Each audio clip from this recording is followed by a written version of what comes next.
ఓం సాయిరామ్. శ్రీ గురుభ్యో నమః. అందరికీ నమస్కారం. నా పేరు అంజన. నేను ఫణీంద్ర గురువుగారి గురించి చెప్పదలుచుకున్నాను. నాకు సారు 10 సంవత్సరాల నుంచి తెలుసు. ఈ గురువుగారి దగ్గరే నేను యోగా నేర్చుకుంటున్నాను 10 సంవత్సరాల నుంచి. అంతకుముందు నేను వేరే ఊర్లో ఉంటున్నప్పుడు నలుగురు దగ్గర నేర్చుకున్నాను. నాకు యోగా మీద ఇష్టం ఉండడంతో ఇక్కడికి వచ్చిన తర్వాత కూడా సారు అంటే ఫణీంద్ర గురువుగారి దగ్గర కొనసాగించాను యోగా. సాధారణంగా యోగా అంటే నా దృష్టిలో అంటే నేనే కాదు, చాలా వరకు తెలిసిన వాళ్ళు కూడా అనుకునేది ఏమిటంటే యోగా అంటే ఓన్లీ ఫిజికల్ ఎక్సర్సైజ్ మాత్రమే, అంటే వ్యాయామం. ఇది చేస్తే బాడీ ఫ్లెక్సిబుల్గా ఉంటుంది, దృఢంగా ఉంటుంది అని ఒక ఆలోచన మాత్రమే ఉండేది. అంటే యోగా ఓన్లీ ఫిజికల్ ఫిట్నెస్ కోసం మాత్రమే అనుకునేదాన్ని. కానీ యోగాతో పాటు ధ్యానం కూడా ఉంటుందని, దాన్ని నేర్చుకోవచ్చని నాకు తెలిసింది గురువుగారి దగ్గరకు వచ్చిన తర్వాతే. యోగాలో ధ్యానం నేర్చుకోవచ్చు. అంటే ధ్యానం అంటే మెడిటేషన్ అని మనందరికీ తెలిసిన విషయమే. అండ్ ఇంకొకటి ఏంటంటే ధ్యానం అంటే ఏంటి, కళ్ళు మూసుకొని కూర్చోవడం అని అనుకునేదాన్ని నేనైతే అప్పట్లో. ఇది సార్ దగ్గరకు వచ్చిన తర్వాతనే తెలుసుకొని అప్పుడు ధ్యానం అంటే ఏంటి, ధ్యానం అంటే శ్వాస మీద ధ్యాస ఉంచి మన బ్రెయిన్లోకి ఎటువంటి ఆలోచన రాకుండా కూర్చోగలగడం. అంతేకాకుండా మనలో 7 చక్రాలు ఉంటాయి. ఆ చక్రాల ద్వారా మనలో ఉండే శక్తిని ఏ విధంగా పెంచుకోవాలి, మన ఆలోచనలను ఎలా అదుపు చేసుకోవాలి. అంటే ఇప్పుడు మనలో ప్రతి ఒక్కరిలో positive thinking and negative thinking అనేవి కామన్గా ఉంటాయి అందరికీ. మనం మంచి ఆలోచన చేస్తే పాజిటివ్ థింకింగ్, చెడు ఆలోచన చేస్తే నెగిటివ్ థింకింగ్, ఇలానే అనుకుంటాము, ఇలాగే వస్తాయి. కానీ ఈ ధ్యానం చేయడం వల్ల ఆలోచన శక్తి మారుతుందని, అలాగే నెగిటివ్ థింకింగ్ ఏమైనా వచ్చినా కూడా మనం దాన్ని మన బాడీ కానీ బ్రెయిన్ కానీ యాక్సెప్ట్ చేయకుండా ఓన్లీ పాజిటివ్ మాత్రమే తీసుకుని పాజిటివ్ పరంగానే ఆలోచించేలాగా చేస్తుందని, ఇటువంటి విషయాలన్నీ నేను సార్ దగ్గర నేర్చుకున్నాను. ఒక నెగిటివ్ థింకింగ్ అట్రాక్ట్ చేయకుండా ఉంటే మనము ఆటోమేటిక్గా పాజిటివ్ వైపే వెళ్తాము. ఎందుకంటే మనం ధ్యానంలో ఉంటే మంచి చెడు తెలుసుకోగలిగే శక్తి మనకు వస్తుంది. అలా అని ఈ శక్తుల వలన మనం ఏదో ప్రపంచాన్ని మార్చేయాలని కాదు, మనల్ని మనం మార్చుకోగలుగుతాం. ఇంకా దీనివలన ఆధ్యాత్మికలోకి వెళ్ళగలుగుతాము. ఆధ్యాత్మికత అంటే ఈ పదం నేను కొత్తగా విన్నాను, అది కూడా ఫణీంద్ర గురువు గారి దగ్గరే. ఆధ్యాత్మికత అంటే నాకు అసలు తెలియదు, ఆ వర్డ్ మీనింగ్ కూడా తెలియదు. కానీ ఈ గురువుగారి దగ్గరకు వచ్చాక తెలిసింది. ఆధ్యాత్మికత అంటే ఒక వ్యక్తి జీవితంలో ఒక అంతిమ లేదా పవిత్రమైన అర్థం మరియు ఉద్దేశం కోసం చేసే, అంటే పవిత్రమైన ఉద్దేశం కోసం చేసే శోధన. ఆధ్యాత్మికత అంటే ఒక వ్యక్తి ఎదుగుదలను ప్రోత్సహిస్తుంది. అంటే వ్యక్తి తనను తాను మరింతగా అర్థం చేసుకోవడం మరియు లోతైన అనుభవాలను పొందడం అనేది ఈ ధ్యానం వల్లనే మనకు తెలుస్తుంది. ధ్యానము, ఆధ్యాత్మికత ఇలా వీటి గురించి నాకు గురువుగారి దగ్గరకు వెళ్ళిన తర్వాత మాత్రమే తెలిసింది. గురువుగారు చెప్పడం వల్లనే ఆధ్యాత్మికత మీద ఇష్టం, ఆ ఇష్టం ద్వారా భక్తి, ఈ భక్తి ద్వారా భగవంతునికి దగ్గరగా ఉండే అవకాశం వచ్చింది. ఈ అవకాశం కానీ ఏంటంటే, నేను పూజలు అంటే ఒకప్పుడు చేసేదాన్ని కాదు. కానీ గురువుగారి దగ్గరకు వచ్చిన తర్వాత ఆధ్యాత్మికత పట్ల ఇష్టంతోనూ, దాని ద్వారా భక్తి పెంపొందడంతోనూ నేను పూజలు చేస్తున్నాను. అంటే పారాయణం, బాబా పారాయణం, సప్త శనివార వ్రతం, విష్ణు సహస్రనామ పారాయణం, లలితా సహస్రనామ పారాయణం, సుందరకాండ, ఇంకా ప్రతిరోజు హనుమాన్ చాలీసా, వారాలను బట్టి, అంటే ఆ రోజు ఏ వారం అయితే ఆ దేవుని స్తోత్రము, అండ్ లైక్ గురువారం అనుకోండి సాయిబాబా చాలీసా, శుక్రవారం అయితే శ్రీ సూక్తం, మణిద్వీప వర్ణన, కనకధార స్తోత్రం ఇలా. అలాగే శనివారం అయితే శ్రీహరి గోవింద నామాలు అలా ఆ వారాన్ని బట్టి ఆ రోజు ఈ ఆ దేవుడి స్తోత్రాలు చదవడం అలవాటు చేసుకున్నాను. ఇలాంటివి ముందు అయితే నేను ఏమీ చేసేదాన్ని కాదు. సార్ దగ్గరికి అంటే గురువుగారి దగ్గరికి రాకముందు మా రిలేటివ్స్, మా చుట్టుపక్కల వాళ్ళు మా ఊర్లో ప్రతి శుక్రవారం, శనివారం గుడి దగ్గర లలిత విష్ణు సహస్రనామ పారాయణాలు జరుగుతాయి. అండ్ హనుమాన్ చాలీసా మంగళవారం, శనివారం ఒక్కొక్కళ్ళ ఇంట్లో 108 సార్లు గ్రూప్ వైజ్గా పెట్టుకుని 108 సార్లు చదవడం అలాంటివి జరుగుతూ ఉంటాయి. ఇప్పటికీ జరుగుతున్నాయి మా ఊర్లో. కానీ నేను అప్పుడు వెళ్ళేదాన్ని కాదు. ఎప్పుడైతే ఈ ఆధ్యాత్మిక పరంగా నేను సార్ దగ్గర తెలుసుకోవడం ప్రారంభించానో అప్పటి నుంచి నా ఆలోచనలు కూడా భక్తి వైపు మళ్ళడం జరిగాయి. ఇదివరకు దేవుడి దగ్గరికి అంటే జస్ట్ టెంపుల్కి వెళ్ళి నమస్కారం చేసుకొని వస్తే అది కూడా మా మదర్ గుడికి వెళ్ళాలి అది ఇది అంటేనే తప్పదు అన్నట్టు వెళ్ళేదాన్ని. ఇష్టంగా కాదు, కష్టంగా వెళ్ళేదాన్ని రియల్గా చెప్పాలి అంటే.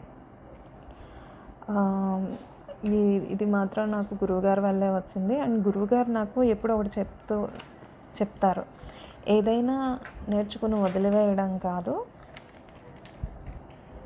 ఆ విషయం లేక పని ఏదైనా సరే శ్రద్ధగా చేయాలి. అంటే ఇప్పుడు ఎవరైనా ఏదైనా చెప్తున్నప్పుడు అంతవరకు ఎందుకు గురువుగారు చెప్పే మాటలు ఉంటాయి కదా, అవి శ్రద్ధగా వినాలి.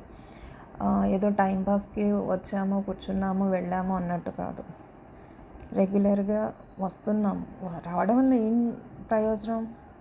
ప్రయోజనం అంటే ఏవో డబ్బులు వచ్చేయడం అవి కాదు.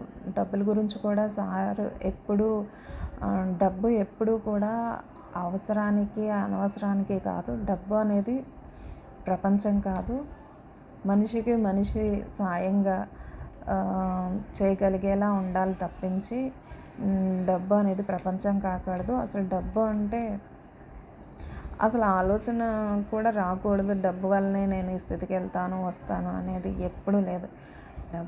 డబ్బుల గురించి ఎప్పుడు పట్టించుకోరు సారు. అలాగే మాకు అలాగే చెప్పేవారు.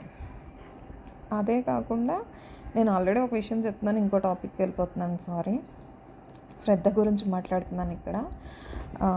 ఏదైనా ఒక పని శ్రద్ధగా చెయ్యాలి. అండ్ ఏదైనా నేర్చుకునేటప్పుడు శ్రద్ధగా నేర్చుకోవాలి. అది ఏదైనా క్లాస్కి వచ్చాము అంటే విన్నాము వెళ్ళాము అన్నట్టు ఉండకూడదని గురువుగారు చెప్పేవారు. శ్రద్ధ ఉంటేనే నేర్చుకోగలుగుతారు. నేను చెప్పే విషయాలు మీకు అన్నీ అర్థమవుతాయి. అర్థం కాకపోయినా మళ్ళీ నన్ను క్వశ్చన్ చేయగలిగే జ్ఞానం కూడా మీకు వస్తుంది. అది వచ్చిందంటే మీకు ఆటోమేటిక్గా దాని మీద శ్రద్ధ ఉందని. ఏదైనా శ్రద్ధ అనేది ప్రతి దానిలోనూ ఉండాలి. అలాగే శ్రద్ధతో పాటు సహనం కూడా ఉండాలని చెప్పేవారు. సహనం అంటే ఇప్పుడు ఏదైనా ఒక మనిషికి మనం ఏదైనా చెప్తున్నామంటే అందరికీ ఒకేసారి అర్థం కాదు కదా. ఒకరికి ఒకసారి చెప్తే అర్థమవుతుంది, ఇంకొకరికి 2 సార్లు చెప్తే అర్థమవుతుంది, ఇంకొకరికి 3 సార్లు చెప్తే అర్థమవుతుంది. ఇలా కానీ ఎన్నిసార్లైనా చెప్పగలిగే ఓర్పు అంటే నేర్పరితనం ఉంటేనే మనం ఏదైనా విషయాన్ని 10 మందిలోకి తీసుకెళ్ళగలం. ఆ సహనం అన్నీ ఆటోమేటిక్గా మన జీవితాన్ని నేర్పుతుంది. ఇలాంటి విషయాలు నేను విన్న తర్వాత నాకు ఆధ్యాత్మికత మీద ఇంట్రెస్ట్, ఇష్టం కలిగి దైవభక్తి పెరిగింది రోజు రోజుకి నాలో. ఇప్పుడు నేను పూజలు, పారాయణాలు చేస్తున్నాను. అలాగే డైలీ ధ్యానం కూడా చేస్తాను. ఇంతకు ముందుతో కంపేర్ చేసుకుంటే నాలో, నా ఆలోచనలో, నా అవగాహన శక్తిలో చాలా మార్పు వచ్చిందని నేను అనుకుంటున్నాను. నేనే మాత్రమే అనుకోవడం కాదు, నాతో పాటు మా ఫ్యామిలీ మెంబర్స్, రిలేటివ్స్, ఫ్రెండ్స్, నేను తెలిసిన వాళ్ళు అందరూ కూడా అదే అంటున్నారు. నీలో చాలా మార్పు వచ్చింది. అండ్ కోపం ఇదివరకు నీకు మాట్లాడితే ఊరికి ప్రతి దానికి కోపం, విసుగు ఇలా అన్నీ అంటే అవసరం లేని విషయాలు, అవసరం లేనివి ఎక్కువ ఉండేవి నీలో. బట్ ఇదివరకుతో కంపేర్ చేస్తే ఇప్పుడు నీలో కోపం తగ్గింది అండ్ ఓర్పుగా ఉంటున్నావు అన్నీ ప్రతిదీ ఇది ఒకటే అని కాదు, చాలా చేంజ్ అయితే వచ్చింది. ఇలాంటి మాటలు వినేటప్పుడు నాకు చాలా హ్యాపీగా అనిపిస్తుంది. ఎందుకంటే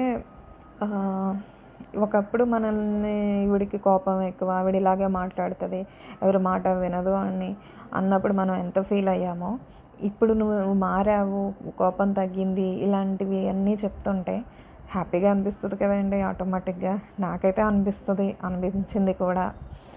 అలాగే నా మీద నాకు ఆత్మవిశ్వాసం కూడా పెరుగుతుంది. ఇంతకుముందు నా మీద నాకు కాన్ఫిడెన్స్ లేదా అంటే ఉంటుందండి, ఎందుకు ఉండదు. కాకపోతే ఏంటంటే ఇప్పుడు ఆలోచిస్తే అప్పుడు ఉన్నది నాకు కాన్ఫిడెన్స్ కాదు, ఓవర్ కాన్ఫిడెన్స్ ఉండేది. ఆలోచిస్తే నేనే అలా ఉండేదాన్నా అన్న గిల్టీ ఫీలింగ్ నాకు ఇప్పటికీ కలుగుతూ ఉంటుంది ఎప్పుడైనా వాటి గురించి ఆలోచిస్తే. కానీ అన్నింటినీ నేను అధిగమించాను. అంటే దానికి కారణం గురువుగారు నాకు ధ్యానం చెప్పడం వల్ల కానీ, ఆధ్యాత్మికత పట్ల ఇంట్రెస్ట్ని కానీ, ఎవ్రీథింగ్ అండ్ భగవంతుడిని చేరుకునేలాగా, భగవంతుడు విషయాలు తెలుసుకునే ఇంట్రెస్ట్ రావడానికి వీటన్నిటికీ కారణం ఫణీంద్ర గురువుగారు. గురువుగారు చెప్పిన యోగా వల్ల నేను ఇంతగా చేంజ్ అయ్యాను. ఎందుకంటే నేను గురువుగారు చెప్పిన విధంగా మెడిటేషన్ డైలీ చేస్తున్నాను. అన్నట్లు మీకు నేను ఒక విషయం చెప్పడం మర్చిపోయానండి. నేను స్టార్టింగ్ సార్ దగ్గర యోగా నేర్చుకుంటున్న టైంలో ఎక్సర్సైజ్ తర్వాత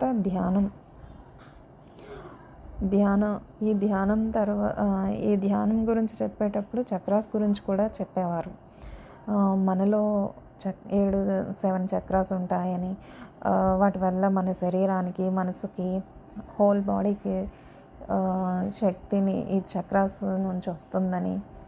అండ్ సో మెడిటేషన్ టైంలో మీ ధ్యాస, శ్వాస ఆ చక్రాస్లో నిలిపి 1 by 1 చక్రాస్ మీద కాన్సన్ట్రేట్ చేస్తూ ఉంటే మీరు ధ్యానంలో నిమగ్నం అవ్వగలుగుతారు. అప్పుడు మీకు ధ్యానంలో ఏ ఆలోచనలు కానీ, ప్రక్కన ఏమైనా శబ్దాలు వినిపించినా కూడా మిమ్మల్ని ఏమీ డిస్టర్బ్ చేయవు, అవి ఏమీ కూడా. తర్వాత కొన్ని రోజులకు క్లాస్ ఆన్లైన్లో స్టార్ట్ చేశారు. ఎందుకంటే కరోనా టైం అది. సో మా క్లాసెస్ ఆన్లైన్లో జరిగేవి. నేను సార్ చెప్పే విధంగా డైలీ ధ్యానం ప్రాక్టీస్ చేస్తూ ఉండగా, ఉండే క్లాస్లో మెడిటేషన్ చేసేటప్పుడు నేను ఆల్ చక్రాస్ మీద ధ్యానం చేస్తుండగా, ఎవ్రీ చక్రాకి ఇన్హేల్, ఎక్సేల్ కాన్సన్ట్రేషన్ చేస్తూ 10 టైమ్స్ డిపెండ్స్ ఆన్ టైం ఉంటుందండి. అలా చేస్తూ ఉండగా నాకు ఆజ్ఞాచక్రంలోకి వచ్చేటప్పటికి నేను అలా కొంతసేపు ఉండిపోయాను. నాతో పాటు ఆన్లైన్లో చేస్తున్న వాళ్ళు అండ్ సార్ కూడా ఏవో చెప్తున్నారు, అవి ఏమీ నాకు వినిపించట్లా. అలా నేను ఆల్మోస్ట్ ఒక 25 to 30 minutes ఉండిపోయాను. క్లాస్ కంటిన్యూ అవుతుంది. ఇంకా నాకు క్లాస్ ఎండింగ్ అంటే సార్ క్లాస్ అయిన తర్వాత ఎండింగ్ నమస్కారం చెప్తారు. అప్పుడు నేను ఆ ధ్యానం నుంచి బయటకు వచ్చాక ఆ తర్వాత నాకు అర్థమైంది ధ్యానం అంటే ఏమిటో. అప్పటి వరకు సార్ చెప్పడం, వినడం, బట్ నేను పర్సనల్గా ఎక్స్పీరియన్స్ చేస్తే నాకు పూర్తిగా అర్థమైందండి. ఆ తర్వాత నేను చెప్పాను సార్కి, సార్ నాకు ఆజ్ఞాచక్రం దగ్గరకు వచ్చేటప్పటికి నేను అలా ఉండిపోయాను, మిగతా చక్రాస్ దగ్గర నార్మల్గానే అనిపిస్తుంది సార్ అని సార్కి చెప్పిందోటి, అంటే గురువుగారితో చెప్పిందోటి, నువ్వు ధ్యానంలో అందులోనూ ఆజ్ఞాచక్రంలో నువ్వు ఉండగలుగుతున్నావంటే నీ పూర్వజన్మ సుకృతం, నీకు ఇలాగే కంటిన్యూ చేయమ్మా, నీకు దొరికిన అవకాశాన్ని సద్వినియోగం చేసుకో అని చెప్పారు సార్. అప్పటి నుంచి ఇప్పటికీ నేను వీలు కుదిరినప్పుడల్లా చేస్తానండి. ఇంకా డైలీ చేయాలని పెట్టుకున్నాను. ఆ పరంగా కుదుర్చుకొని డైలీ సాధన చేస్తున్నాను. అప్పటి నుంచి సార్నే నేను గురువుగా అనుకున్నాను. ఎందుకంటే ఇలా ప్రతి విషయం చెప్పి ధ్యానం, ఆధ్యాత్మిక పరంగా నన్ను ఒక మంచి భక్తి మార్గంలో నడిపించే తండ్రి అంటే నాకు ఈ ఫణీంద్ర గురువు గారే. ఇంకొక విషయం, నేను ఇలా ఎందుకు అంటున్నానో కూడా మీకు చెప్పాలి. మనం దేవుడికి సంబంధించిన మంత్రం ఏది నేర్చుకున్నా గురుముఖంగానే నేర్చుకోవాలి అని అందరూ చెప్తారు, అది అందరికీ తెలిసిన విషయమే. కానీ మంత్రం తీసుకుని సాధన చేయాలి సాధన చేయాలంటారుగా, అలాగే నాకు ధ్యాన ఆధ్యాత్మిక మార్గానికి నా గురువు ఫణీంద్ర గురువు గారు. అది కూడా నాకు దేవుడు ఇచ్చిన అవకాశం. ఇది నా పూర్వజన్మ సుకృతంగా నేను భావిస్తున్నాను. ధన్యవాదములు. ఓం నమః శివాయ.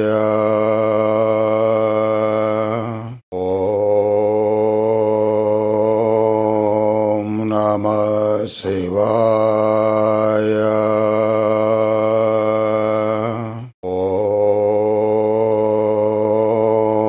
ఓం నమః శివాయ.